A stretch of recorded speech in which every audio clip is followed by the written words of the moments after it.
Next on AM 1480 WLEA, the Newsmaker Show. Here's Brian O'Neill.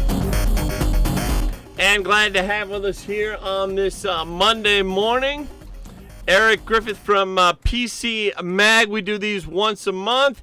Eric, of course, the Hornell native who went to Ithaca College, now writes for PCMag.com. Eric, thanks for joining us. Always happy to be here, anytime I can. Well, I had a very distinguished guest a couple of months ago, Mark Smith, the history teacher at Hornell High School. Are you aware of him? I felt like I should cough really loudly when you said distinguished there, but... Anyways, we had Mark Smith on, and he says every year he gets a few kids in the class that don't believe in the moon landing. Well, interestingly, on PCMag.com, you have an article, 1 in 10 Americans don't believe the moon landing really happened. Tell us about that. Well, this is a very small sample poll, 500 people that were they were asked this question by a small website called Satellite Internet. But basically, they're a group that just wants to help you find the best satellite internet. But for fun, and because the moon landing anniversary was coming, they did this poll, and it's just sickening. It's sad. It's horrible to think. Basically, the younger you are as an adult, age 18 to 34. Of the 500 people that they polled, a full 18%, that's almost 1 in 5 people, believe that the moon landing was faked and done probably in a Hollywood studio. The older you get, the less likely you are to think that. And everybody over age 54 in the survey of 500 people, there were only 3% of them who believed that the moon landing was fake. And it's probably because the older you are, the more likely you were to have actually lived through it and have seen it, and have believed it, and have been wondered at it, and been amazed by it, because it is a fact. And anybody who thinks otherwise, I guess you can look me up and call me names. But now, President Nixon was the president at the time of the moon landing, and like he said, he was not a crook. Yeah, well, he apparently a lot of people think he hired Stanley Kubrick maybe to do this in a thing. And, there was a movie out about 10 years ago about Kubrick making a moon landing fake movie. So maybe they all saw that and they believe it. But did you ever see the one with O.J. Simpson? What was that called? Capricorn 9 or Capricorn 11 or something like that? Yeah, something like that. I forget. And that was the theme of the movie, was that the moon landing was faked. Yeah, and I mean, it gets crazier because the information in this survey also indicates that more people who don't believe in the moon landing tend to be people who also believe that the Earth is flat. Wow, now that's one I haven't heard. Talking to Eric Griffith from PCMag.com, an Adobe report shows that there is more emoji use at work.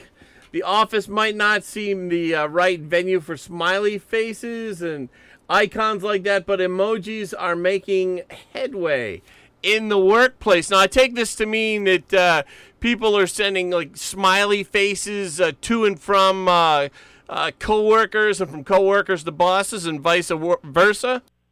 That is correct. So July 17th of last month was dubbed World Emoji Day, because everything gets a holiday at some point. Emoji, of course, had to happen because it's a big deal for people, especially on smartphones. Adobe, the company behind Photoshop, did a survey to ask specifically about emoji. They put out a report which they called their Emoji Trend Report, the first time they've ever done it.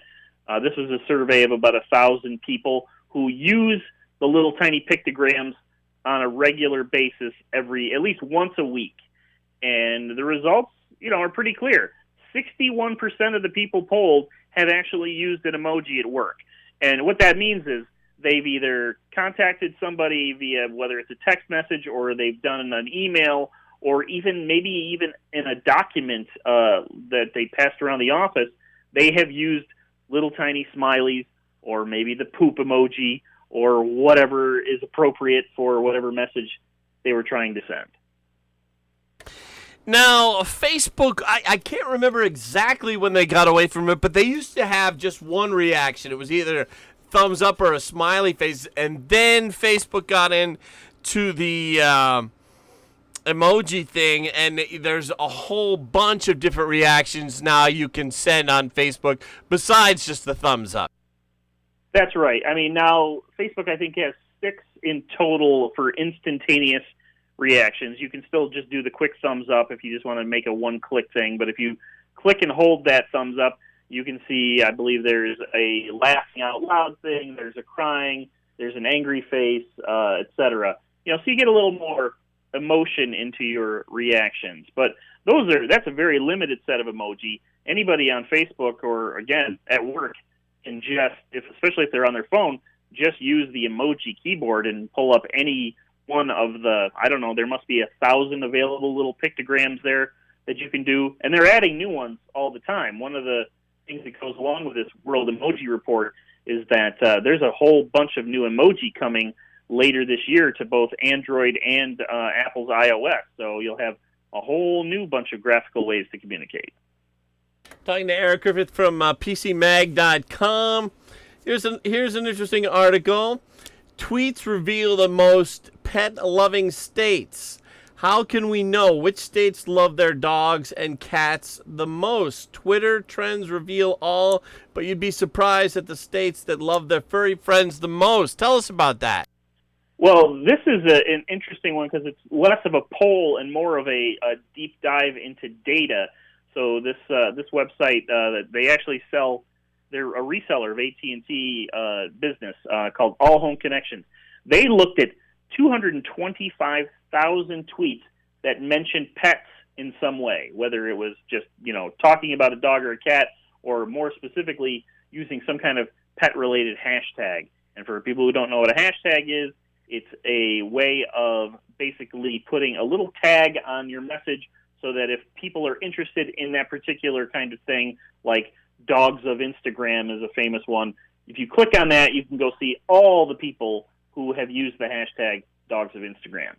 So by looking at those particular tweets with that particular data, they were able to go in and figure out which states had the most tweets about pets, and they extrapolate from that state must love animals the most. Interesting. By the way, how did New York State come out in that one? New York State didn't do terrible. Its rank was like, I think I'm looking at this thing now, it says 18.24, which is not bad when you consider that Maryland is probably in the total lead. I'm trying to get a zoom in here on the one where the big winner is actually DC, and they had the most. They had just based on population density, the people who were there tweeting about their animals. The DC area, District of Columbia, is apparently the place where people love their pets the most. But New York State, we didn't do too bad, but we could have done better. I mean, we got a lot of people upstate who need to tweet about their farm animals, and that'll go a long way. Eric, you have another article here about animals. The Fi Smart Dog Collar. I like the writing here. Fi, pronounced Fi as in Wi-Fi or Fido, is a new company with a product that's all about tracking your dog's activity and location. The Fi Smart Dog Collar has a nicer, more streamlined design than much of the competition. This is, how do you think a lot of people are into this? I would hope so. I'm lucky. I don't get to write a lot of reviews on the job, but because I live remotely from the New York City office where PC Mag is located, and I have a dog, I am the lucky person who gets to test out these dog smart collars. And they do two things generally. They will measure a dog's activity and how much they're moving around, how much exercise they're getting, and they will measure or look for a dog's location, and will even put up warnings when dogs get out of a safe area. The Fi Smart Dog Collar, and I had to put in that pronunciation because whenever I read it, I want to say Fee because it looks like it's short for Fiona to me, and I don't even know anybody named Fiona. But the Fi is a really great collar. It looks great. It performs great. It has a very good GPS, as good as the rest of the competition. What I really love about it, though, is it's got a killer battery life. It's got I think I went a full 30 days without having to charge it. And the whole time, it was keeping track of my dog Greta and letting me know that she was always safe in the house, which isn't hard because Greta is extremely old and she doesn't move very much. I was just about to ask you, is that picture of the dog Greta there, is that your dog? But you answered the question. Talking to Eric Griffith from PCMag.com. This is so interesting. The file uses your Bluetooth connection as a safe zone. Hey, tell us, Eric. We talked to you, and we talk to you once a month, but I think it was a few months ago that we talked about smart houses. Anything new in the smart house world? Not too radically. I mean, I think the latest thing for me is trying to embrace a little more use of the Amazon Echo to take control over the smart devices in my home. So, I make sure that I've got control over the smart bulbs that I've got. I've got a couple of smart plugs, and I can basically just say, Alexa, turn off the fan, and it will turn off the fan. So I don't have to go into the next room to do it. It's a lazy man's dream. But I'm a big believer in the smart speakers. There are some privacy issues there. Nothing I get too worked up about, even though I know privacy people who will tell you, and it is true, that these companies they do have access to the things that you're saying if they really, really want it. I don't tend to think that I'm saying anything so interesting that they would care. So I use them constantly, and I think they're a great boon for taking care of things around the house and controlling your house remotely. There's few things that are better than being able to turn on the air conditioning at your house when you're on the way home so that it's cooled off by the time you get there. How to Create a Website by Jeff Wilson and Eric Griffith.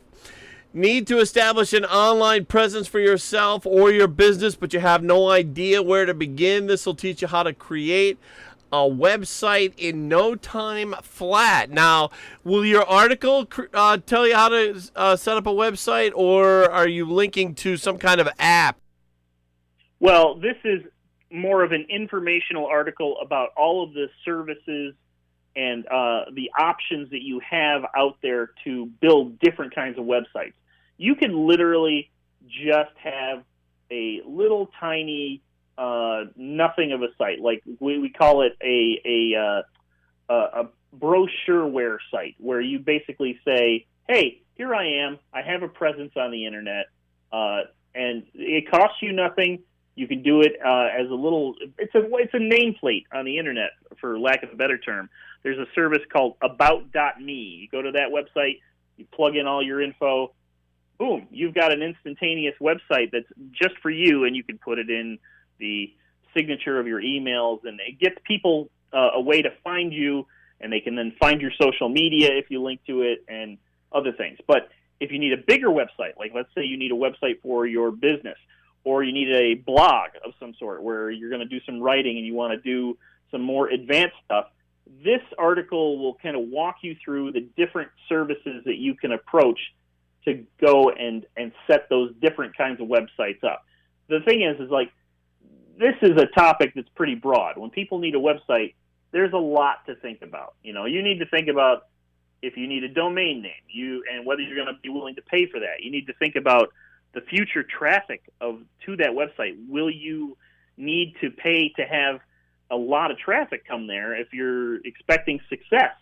There are a lot of ways to slice this, and some of them can be quite costly. So I've worked at companies in the past that bet very big on the size of their website, and spent lots and lots of money back in the day when it was millions of dollars, and they were putting a website in a building that was built on springs just in case there was an earthquake, because they wanted the servers to survive, and we never had enough traffic to pay back all the money we spent. You have to be very careful about this kind of thing.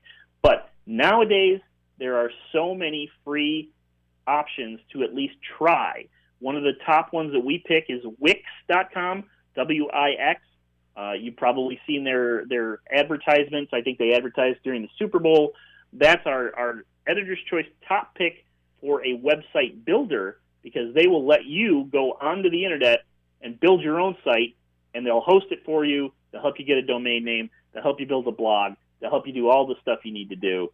And that's probably the way to go for most people. A question there.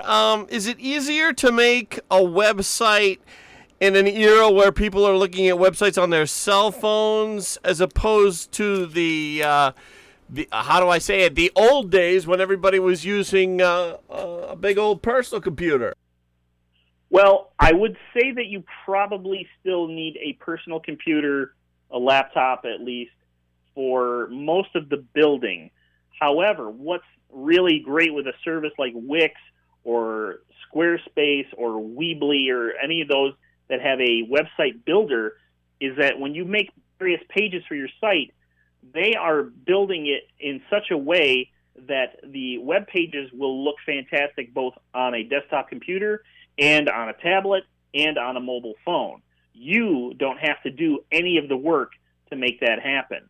So the old days of building an HTML page and by hand, where you're hand coding it and you're uploading it to an FTP server, those days are probably pretty dead for most modern people, because most websites kind of have to be built almost like it's a database, and then that database is pulled to whatever browser is looking at it to build these web pages on the fly. They're called responsive web pages, and they respond to the browser to fit whatever the browser is, whether it's Safari on your phone or Chrome on your desktop or whatever.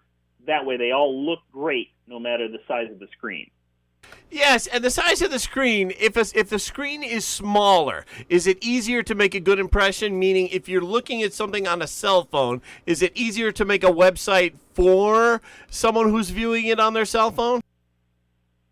No, not necessarily. I mean, it depends, again, on the tools that are available. Like, I think Wix has a mobile app, but I haven't used it myself. I don't know whether it is just for putting in some basic information or how much you can actually build the pages. Those are the kinds of things that you guys should definitely look at the reviews that we have on PC Mag.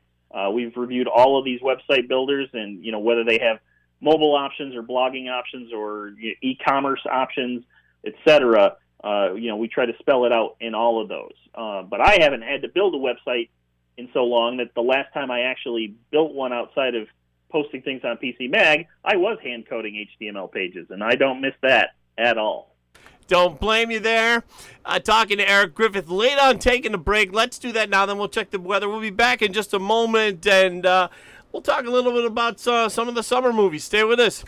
Free Tai Chi for Arthritis. Tai Chi for Arthritis is designed to help older adults improve balance, flexibility, and posture. The program meets for 1-hour classes twice per week for 8 weeks. The classes will meet at the Hornell Area Family YMCA at 18 Center Street, Hornell, Tuesday and Thursdays, 1:30 to 2:30 p.m., September 10th through October 31st. This workshop is free for all adults. Register online at www.steuben.org/RSVP and click on upcoming events, or call the Steuben County Office for the Aging at 607-664-2298.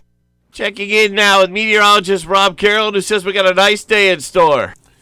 We do, Brian. Gorgeous August day shaping up for the southern tier thanks to high pressure just off to our north, stretching from the Finger Lakes down the thruway through Syracuse and on into Albany.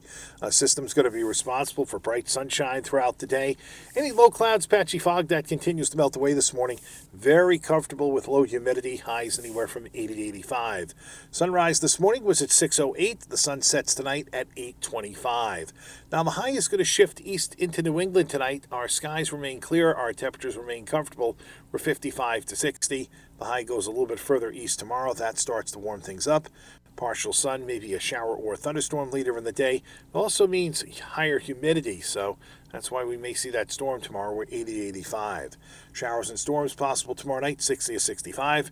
Approaching frontal system will lead to scattered showers and thunderstorms Wednesday, 75 to 80. Brian, by the end of the week, we're back into that really comfortable dry air. Back with Eric Griffith from PCMag.com. Eric Griffith, I want to first get your opinion on this summer's Spider-Man. Well, I loved it. I made sure to get out there the first weekend it was out. I think it was a fitting end to this third phase of what they're calling Phase 3 of the Marvel Cinematic Universe, which most people kind of thought that Avengers Endgame was the end, but really Spider-Man Far From Home is the one that kind of wraps it all up. For not to be too spoilery, if you haven't seen it, close your ears, but there are some things in this that deal with the after effects of what happened to various heroes who passed away in Avengers. It's a very important plot point to the Spider-Man movie, but it still works great because Tom Holland playing Peter Parker, Spider-Man, he's incredibly personable. A friend of mine saw it and he said, "I've got to get over my old Tobey Maguire dislikes and get out and see this one." Yes, you definitely do. This guy, he is worth it in every way. Playing Spider-Man as a 16-year-old kid who's just trying to get by, as Spider-Man always has been, it's pretty fantastic. They did a great job. The Lion King. I haven't seen it. The reviews I've seen have been very mixed. I'm guess that the fact that there's no human element to it, like there's actually no humans in it, makes it look, by some reports, like a nature documentary and kind of boring in that way. I guess it's probably, I've read some reviews that said it's not even as exciting as watching Planet Earth over on Netflix.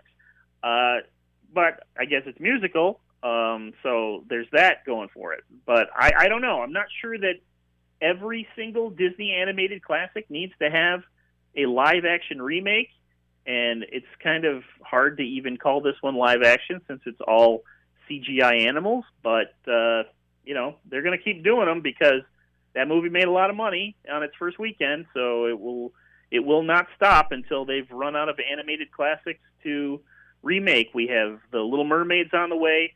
The Mulan trailer's already out. They're all going to be redone pretty soon. There was a Beatles movie earlier this summer called Yesterday, and around the same time, Toy Story 4 came out, and then there was Crawl. That was about 3 weeks ago. Did you have any thoughts on any of those movies yesterday, Toy Story 4 or Crawl? I definitely would love to get out and see Yesterday at some point. I haven't had a chance yet. It looks like a very interesting idea. It's directed by Danny Boyle, who is a fantastic director. He did the Trainspotting movies. He did 28 Days Later. He does lots of weird little things and eclectic things. He almost directed the next James Bond movie, but he dropped out of it, unfortunately. I think that would have been incredibly interesting to see. But Yesterday is about a planet Earth where one day something happens and the entire Earth collectively forgets about the Beatles except for one guy, and he uses that knowledge of all of their music to build a singing career for himself, which is, kind of a genius little idea. Sure. I don't know how it plays out. Haven't seen it yet, but it definitely looks like a worthwhile film for any Beatles fan to go check out. All righty, we've been talking with Eric Griffith from PCMag.com. Check out his articles at PCMag.com. He comes on every month. Always glad to talk to him. Eric, thank you so much for joining us. You bet. Happy to be here.